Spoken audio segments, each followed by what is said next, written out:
Sinema. Ya sana... Ulaş gerekli mi? Ya sana kanatların dizilmiş sürüyor. Bunu da alırsın. Bunu da düşüyor.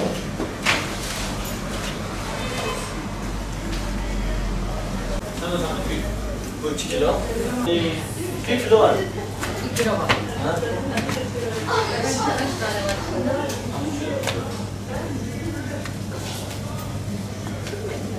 Ama bundan bir tane daha gelsin.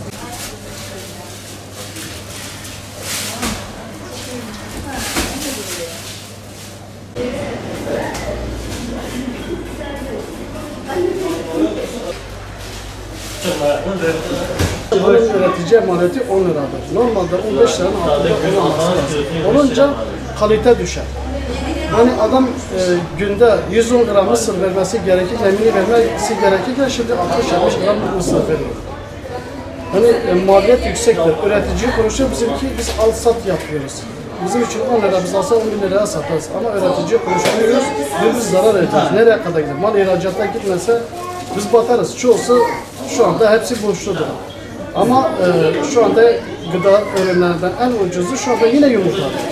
Yumurta normalde 10 lira, 15 liranın altında düşmemesi lazım. Alımının düşmemesi için bir de üretim kesime giderse bu sefer maliyet uçurum olur. Arada kara borsaya döner.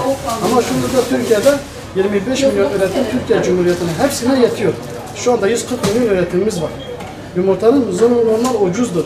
Şu anda 20 liranın altında. Bir paket sigara bugün olmuş 20 lira. 30 adet yumurta evine gidiyoruz 15 lira normal. 15'in üstünde fazla çıkması da iyi değil. Daha ucuzu da iyi değil. Çünkü ikisi de kazan. Üretici de kazanması, tüketici de bir de toptancı da kazanması lazım. 15'e kadar ama 15'in üstünde fazladır. Alım gücü yok şimdi. Şu anda yeni üretimiyle başladı. İhracatta mal gitmiyor. Mal gitmediği için ister istemez bu ucuzlanır. Malın ihracata gitmemesi bizim için daha iyi. Ama üretici için iyi değil. Çünkü biz pahalıya almıyoruz yumurtayı. En doğal fiyatı normalde 15 lira olması lazım. Zaten genelde de kışın yükseliyor, yazın düşüyor. Yani normal şartlarda her zaman böyle. Ama görmüşüm geçen yazda mesela 2 kata çıktı. 20 lira kadar yumurta sattık. Biz 16-17 lira toptan alırken 17-18 lira biz yumurta satıyoruz. Bakkal da ister 20 liradan bir de 5 lira düşmesi normal bir şey mi? Kaliteyi düşürüyorlar bu sefer. Yani beklenen bir şeydir aslında. Ama geçen seneye göre bu sene yine iyidir. Tabii yarın ihracat olur, ne olur bilmeyiz. Bir de müdahale ediyorlar. Şimdi eğer yani yılbaşından sonra bence 15'in üstüne çıkar. Çünkü ihracat da başlayacak büyük ihtimalle. Şimdi bu enflasyon açıklaması için durduruyorlar. Bilerek müdahale ediliyor. Biz dünyada yumurta sektöründe 3. 4. sıradayız. En fazla üretim yapan ülkelerden birisiyiz. Siyasi müdahale olmasa zaten biz dünya ihracatı. Geçen seneye göre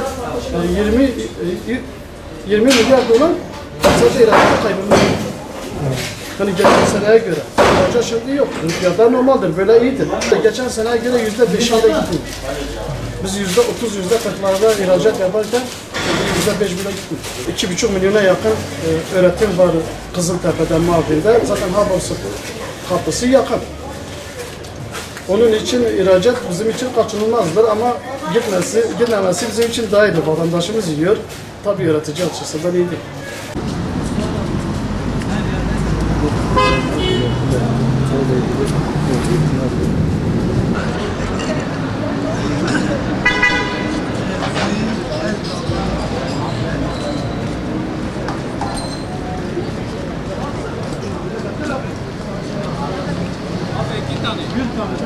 Valla fiyatlar bayağı bir yüksek. Artık geçinemiyoruz. Yani gittikçe geçinmek zorlaşıyor. Yani açlıklara bakamıyoruz. Kış şartlarıdır bir de. Fiyat yükseklikleri bu sadece yumurta değil, sebzede, meyvede, giyimde, her türlü tarım ve giyim kısmında sıkıntılar yaşıyoruz. Zaten asgari ücretin altındayız. Yani kendimizi zor geçindiriyoruz. Yani durum bayağı bir kötü. Süt ürünleri bir de yumurta, yani bu çocuklar için bayağı bir önemli bir durum. Sabahları alamıyoruz, yani çocuklara veremiyoruz. Yani siz de biliyorsunuz, durum bayağı bir berbat yani. Böyle giderse çocuklar değil, yumurta artık peynir bile olamaz. yüksektir. Yani biz emekliyiz, alamıyoruz. Yani bugünkü hayat şartları gerçekten çok zor. Hani iş şeyleri de hani gerçekten işsizlik de almış başını alıp gidiyor. Hani ne yapacağımızı da biz de bilmiyoruz. Çocuklarımız için çok faydalıdır yumurta. Ama bazıları alabiliyor, bazıları alamıyor. Ne yapacağımızı biz de bilmiyoruz. Dış ülkelere ihraç edildiği için bu yumurta fiyatları da yükselmiş onun için. Hükümetin yapacağı bir şeydir. Devletin el koyup bir şey yapması lazım.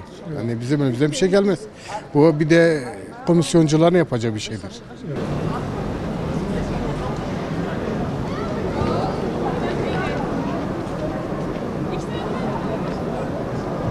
Yaz mevsiminde yumurtanın kolisi 6 TL'ye kadar düştü. Düştü, doğru. Şimdi de 14 TL oldu. 14 TL. Evet. Yani tek protein kaynağımız olan yumurta. Gerçekten ben günde 2 yumurta mutlaka tüketiyorum. Yani bu şekilde olması beni çok üzdü. Yani yumurtamızın bence yükselmemesi lazım. Çünkü bölge olarak da bizler proteine bağlı insanlarız, biliyorsunuz. Hem et tüketimimiz var ama çok da fazla et fiyatı da yükseldi. Mecburi biz yumurtaya rağbet ediyorduk, yumurta yiyorduk. Ama yumurtanın da fiyatı bu şekilde giderse onu da yiyemeyeceğiz. Umuyoruz ki, istiyoruz ki yumurta fiyatları bir an önce düşsün. Biz artık gönül rahatlığıyla yumurtamızı tüketelim. En son ne zaman aldınız yumurtayı? Yumurtayı en son bir hafta önce aldım. Bir hafta önce aldınız. Evet. O zaman kaça almıştınız kolisi? O zaman ben kolisini yanılmıyorsam 12 liraya almıştım. Yazın 6 TL'ye kadar düştü yumurta. Bizler de çok memnunduk bundan ve çok tüketiyorduk. Seviyorduk, severek tüketiyorduk. Çoğu yemeklerimize de yumurtayı kullanıyoruz zaten. Ya mutfakların vazgeçilmezi yumurta. Yani yazın 6 TL aldığımız yumurtayı şu anda ne yazık ki 16 TL'ye alıyoruz. Hemen hemen 2 katından da fazla. Bu bizi gerçekten üzdü. Yani mutfağımıza etki ediyor bu.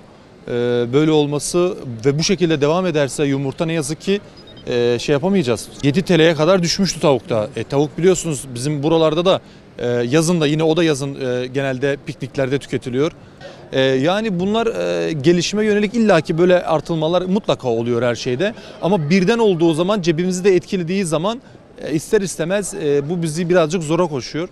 Umuyoruz ki bir an önce en azından gelir seviyemiz artar.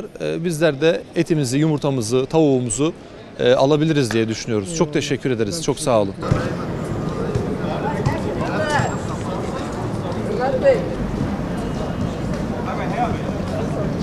Yumurta fiyatları yazın 6 TL iken şimdi 14 TL olmuş.